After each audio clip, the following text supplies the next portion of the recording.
नमस्ते बच्चों, आज हम समझते हैं सॉल्युबिलिटी एंड सॉल्युबिलिटी प्रोडक्ट। जैसा कि हम जानते हैं, जब हम किसी स्पेरिंगली सॉल्युबल सॉल्ट को वाटर में मिलाते हैं तो एक इक्विलिब्रियम स्टैब्लिश हो सकता है सॉलिड फेज में और सॉल्यूशन में। तो जो स्पेरिंगली सॉल्युबल सॉल्ट है से AB, ये आयनाइज होके A प्लस में और B माइनस में डिसोसिएट हो जाता है।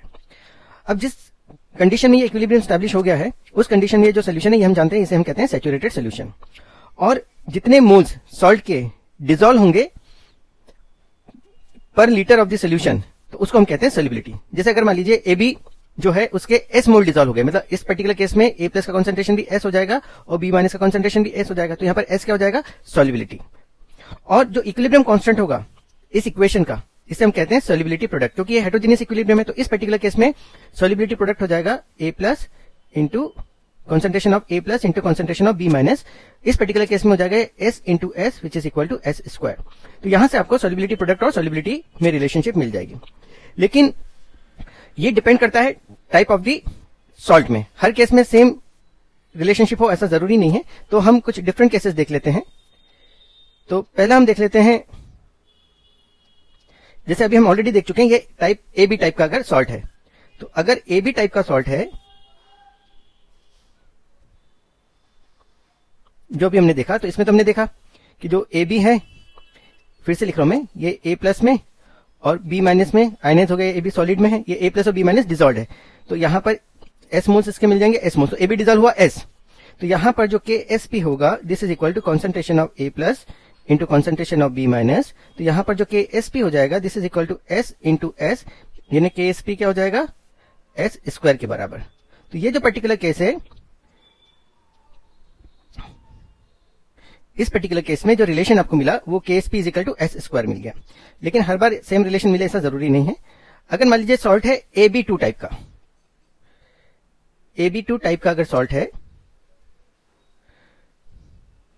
तो इसमें इक्विलिब्रियम कैसे एस्टेब्लिश हो जाएगा, AB2 सॉलिड फेज, ये आयनाइज होकर दे देगा A प्लस प्लस और 2B माइनस।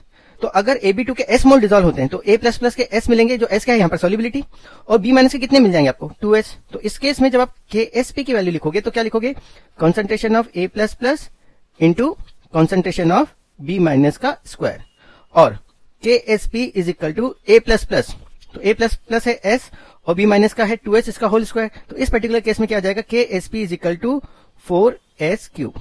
तो यहां से ये रिलेशन जो होगा, इस अप्रोच से आप समझ सकते हैं कि ये relation KSP is equal to 4S cube हो जाएगा। यहाँ KSP क्या है, सॉल्युबिलिटी प्रोडक्ट, और S क्या है, सॉल्युबिलिटी। अब इसका अगर हम जनरलाइज फॉर्म लिखें, जैसे मान लीजिए अगर AXBY टाइप का है, AXBY टाइप का जो है, ठीक है, तो ये डिसोसिएट होके AXBY, ये डिसोसिएट होके दे देगा XAY plus plus YBX minus. तो ये अगर S मोल डिसॉल्व है तो इसके X इंटू S मिल जाएंगे और इसके Y इंटू S मिल जाएंगे। तो इसके अंदर जो KSP होगा, this is concentration of AY plus two the power X into BX minus two the power Y। तो यहां पर जो KSP का रिलेशन आप लिखोगे तो KSP is equal to X into S to the power X into Y into S to the power Y। तो यहाँ KSP हो जाएगा X to the power X into Y to the power Y into S to the power X plus Y। तो ये generalise form है, ठीक है, तो इसे हम कहेंगे जनरलाइज फॉर्म। तो जैसे मान लीजिए जनरलाइज फॉर्म यानी अगर मान लीजिए, ये पहले लिख लेता हूं मैं जनरलाइज फॉर्म।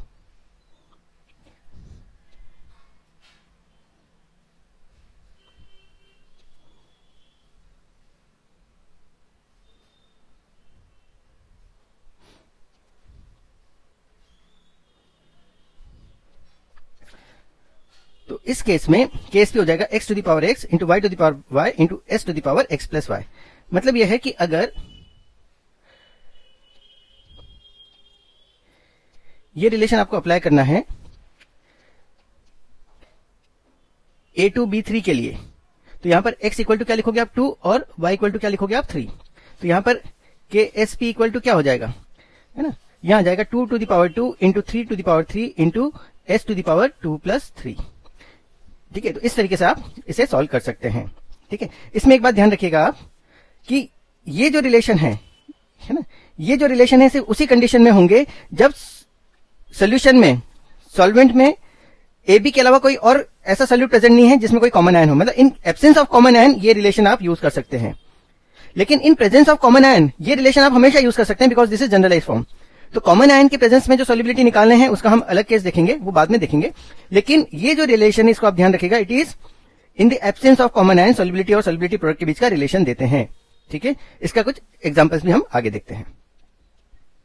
ओके, इस एग्जांपल को हम डिस्कस करते हैं।